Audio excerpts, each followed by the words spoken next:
আমার শূন্যতা কখনো কারো মনে ব্যথা সৃষ্টি করেনি। আমি কখনো কারো এতটা আপন হতে পারিনি যতটা আপন হলে চলে গেলে কারো বুক ফাটা কষ্ট হয়।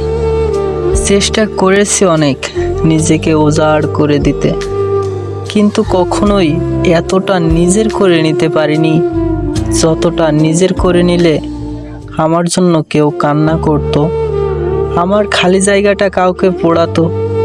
হয়তো আমি ব্যর্থ ছিলাম, আসলেই আমি ছিলাম, কিন্তু কারোর জন্য জরুরি ছিলাম না।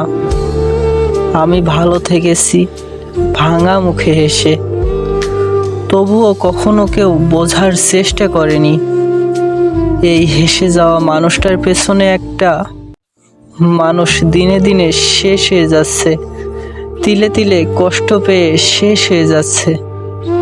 হয়তো আমি সেই গল্প, যেই গল্প পড়া হয় কিন্তু মনে রাখা হয় না।